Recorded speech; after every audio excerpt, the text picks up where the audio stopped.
Hey everyone, I'm Big John, and welcome to another episode of the Diz Ability Show. Now, this week I want to go back to another topic that I occasionally go to on the show. That is the DAS pass, or disability pass. You have seen me talk about it many times here on the show, as well as you've seen my on location video in front of the Magic Kingdom from it that I did last month. And for those of you but I've been asked more questions about it. So one of the questions people have asked me is since Fast Pass aren't back yet, does that mean the disability passes aren't back yet? No, the disability pass has been around. And is here. It's been back since the parks reopened last July, and for those of you who don't know, who haven't seen those past videos on how to do it, what you do is that you go to the guest information areas as that they have in all the parks, or you can go into City Hall on Main Street at Magic Kingdom, and they will scan your Magic Band, take your picture, ask how many people are in your party. It'll depend, and what it does is that, and once that's in, you can go to any attraction you want. You can ask, you'll find a cast member with a tablet and ask them if you could use a return time using your disability password. What they'll do is that they'll scan your Magic Band with their tablet. They'll ask how many people in your party are going to go with you, and they'll give you a return time, or you can just say you can hop on right now. So it's very convenient, very accessible for people with physical and mental disabilities.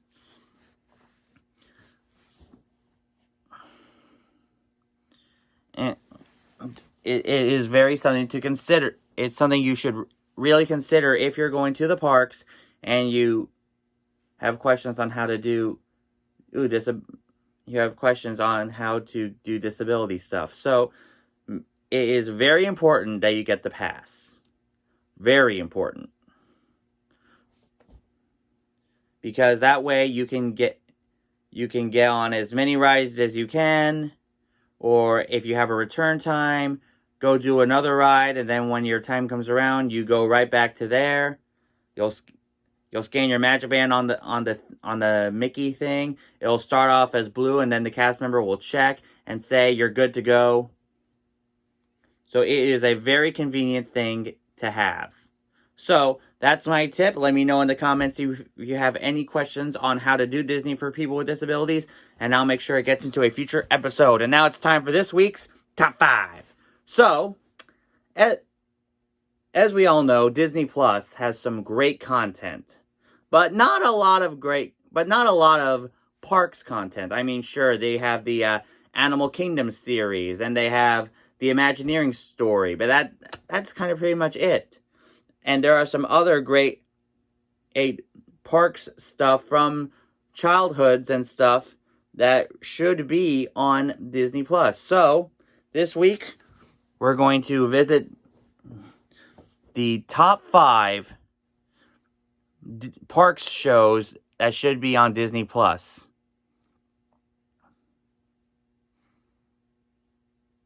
So, number 5, a little show from the 90s called Walt Disney World Inside Out. Now, it was a show back in the 90s where George Foreman, Brienne Leary, and J.D. Roth would go behind the scenes of the parks and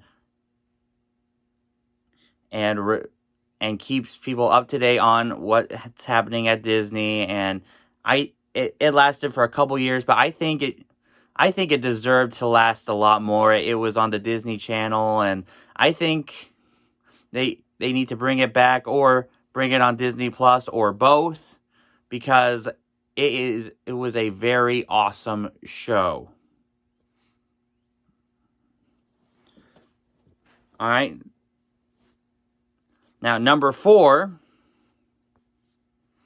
the Disney Sing-Along Songs series. Now, for those of you who remember this from your childhood, you're welcome. And if you haven't watched any of those sing-along videos as a kid, what did your parents have you watch? Just kidding. Anyway,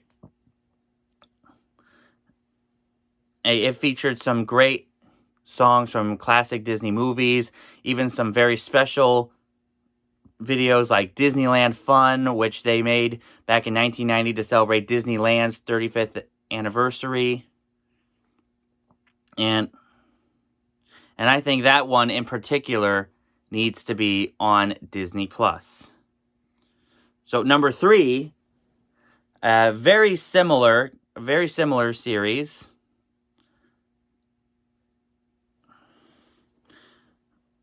Mickey's Fun Songs.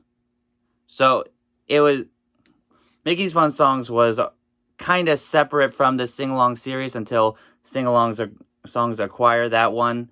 It featured Mickey and his friends and some kids enjoying some stuff, and there were 3 videos in the series: Camp Out at Walt Disney World, which they did for Wilderness; Let's Go to the Circus, where they went to Ringling Brothers; and Beach Party at Walt Disney World, where they explored the water parks and the beach back at Fort Wilderness.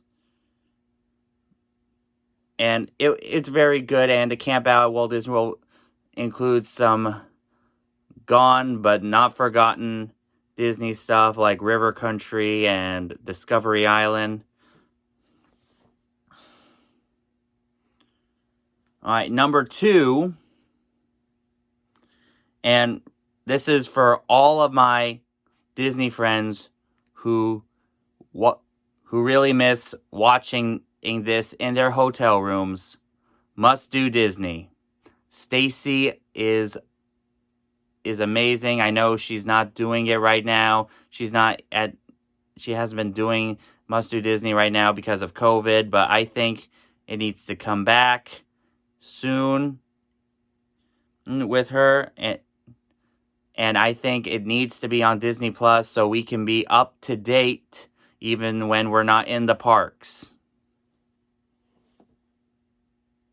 And my number 1 Disney Parks content thing that should be on Disney Plus, a souvenir video that I discovered many years ago, A Day at Disneyland.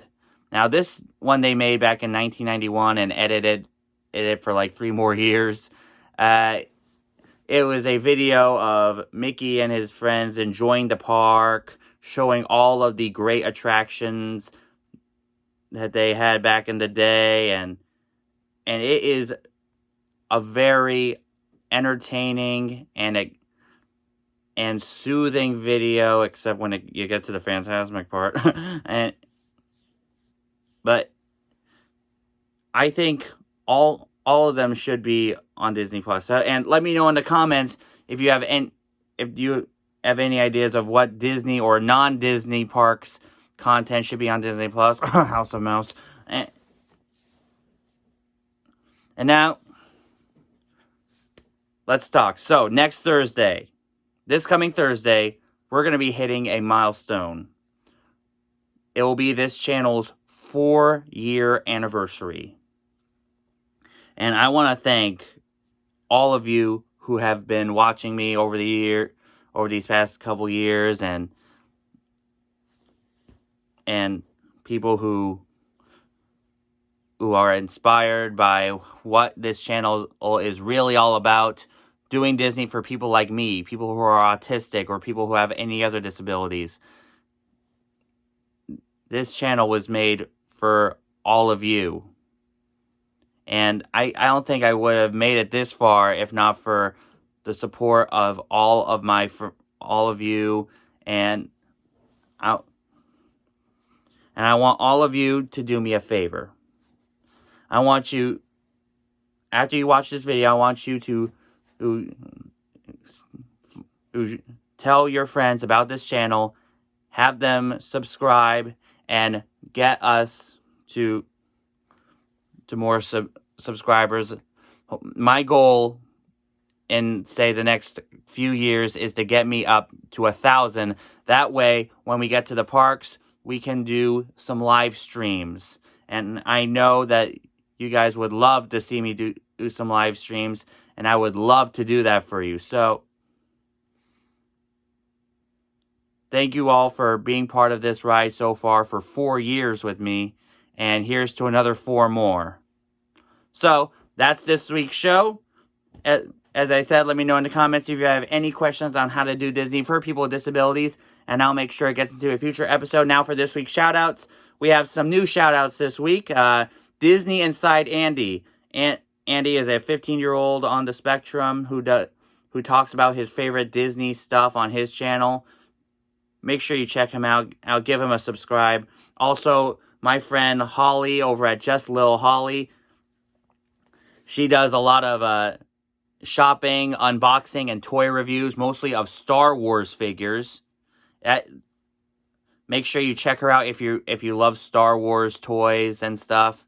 Also, if you're looking for a travel agent for your next Disney vacation, make sure you check out my friend Kim Colian. That is Kolean, She Plans Travel. That's her Facebook page.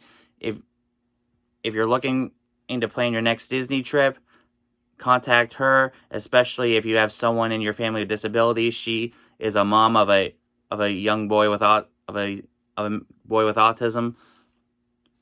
So check her out. She is a great travel agent.